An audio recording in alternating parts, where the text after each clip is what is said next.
pozrite okolo seba a vidíte de facto zmanipulovaných obyčajných ľudí, kde vidíte tie stádovité efekty, ako podliehajú reklame a kampaniam a politickým a sú vlastne zásadne ovládaní médiami. To sme si ukazovali napríklad na tom referende, že vlastne ani len neurobia to, čo deklarujú nakoniec, čo chcú a fabrikuje sa popularita strán, firiem a osobností a tak ďalej. A teraz vy vidíte tú zmanipulovanosť, ale pritom žijeme v slobodnej spoločnosti. Pozrite sa do médií, na médiá a teraz tie už ani nehľadajú pravdu, oni vám rovno povedia, že teda oni majú to svoje zameranie, ktoré razia, ktoré si chcú presadiť, že hovoria vlastne len pravdu, ktorú vlastne nakoniec niekto zaplatí cez inzerciu a majiteľ, alebo ktorá je spoločensky vhodná, politicky korektná pre niekoho. Ale žijeme v slobodnej spoločnosti. Vidíte deň čo deň skorumpovaných politikov, komunálnych, straníckych, európskych, aj nezávislých za chvíľu už bude tiež sprofanovaný pojem.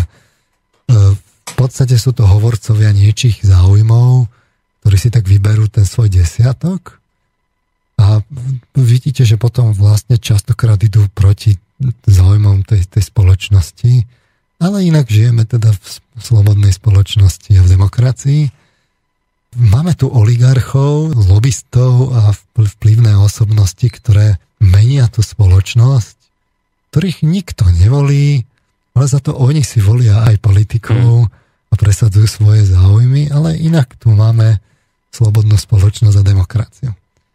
Vidíme tu chamtivé korporácie a banky, ktoré si už len, keby som rátal ten zisk, dajú si to do daňových rajov, alebo si to rovno dohodnú s budúcim predsedom Európskej komisie, že za babku si to v jeho krajine ako ošetria a vlastne ten človek sa potom stane ako predsedom Európskej komisie a má vlastne hájiť záujmy ľudí, ktorí de facto boli ošmeknutí vo vlastných krajinách. Potom si upravia, normy, proste ryžujú bez ohľadu na prírodu, architektúru, kultúru, developeri, neviem čo. Tam zamlčia škodlivosť tých látok a tak ďalej. Proste chamtivosť na úkor zase tej väčšine, ale my tu žijeme vlastne v slobodnej spoločnosti a demokracii.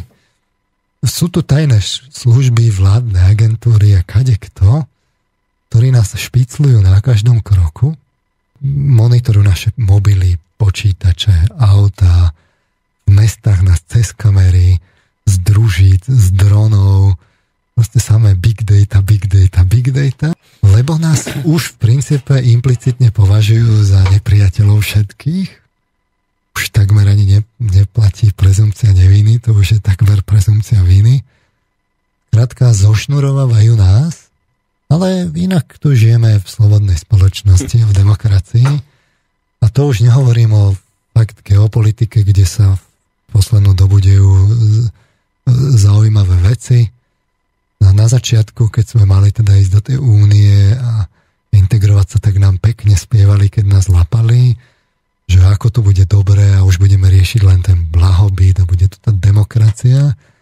Postupne to začalo mať takú pachuť, keď prišlo humanitárne bombardovanie a zrazu sme museli bombardovať kadekoho, podieľať sa na tom a teraz sú utečenci a už sú aj vojny.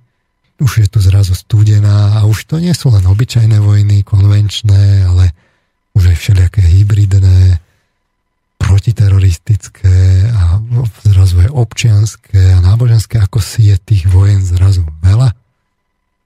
A tie veľké štáty a veľké celky si jednoducho povedia, čo chcú, majú svoje záujmy po celom svete, razia si tam svoje geosociálne inžinierstvo, pretvárajú si to tam. A my už ani nemôžeme povedať, že či chceme utečencov, alebo nechceme. Musíme ísť do toho Bruselu s tým prosíkom.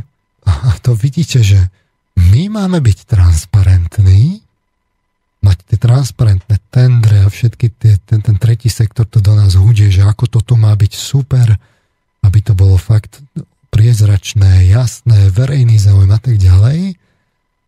Ale nejako sa nehovorí o tom, že teda tie veľké zmluvy, ktoré sa nás týkajú rovnako, tie sa, ja neviem, TTIP a neviem čo všetko, samé skratky teraz vznikli, ktorým nikto nerozumie, ale sú o to hrozivejšie tie následky, ktoré sa tam preberajú. Tak to všetko prebieha za zatvorenými dvermi, potichu, bez národného dozoru, ale my musíme mať všetky tendre tu a všetko transparentné, ale v Európskej únii, kde už sa rozhodujú podstatné veci o našej budúcnosti, tam to neplatí. A to ten tretí sektor nepovie, že mali by sme proti tomu bojovať a mali by.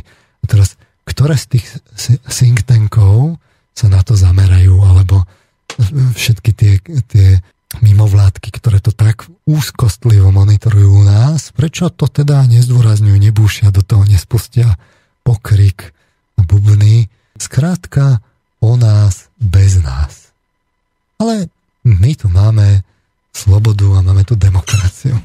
Čiže u nás vládne, my žijeme v tom slobodnom svete a vládne tu ten ľud, ale tie predajné médiá a skorumpovaní politici a oligarchovia, lobisti a tie chamtivé korporácie, banky a v pozadí kútiace tajné služby i sociálne inžinierská geopolitika, tá na názor ľudu nemusí prihliadať, lebo si ho jednoducho upraví a spracuje podľa svojej potreby všetci.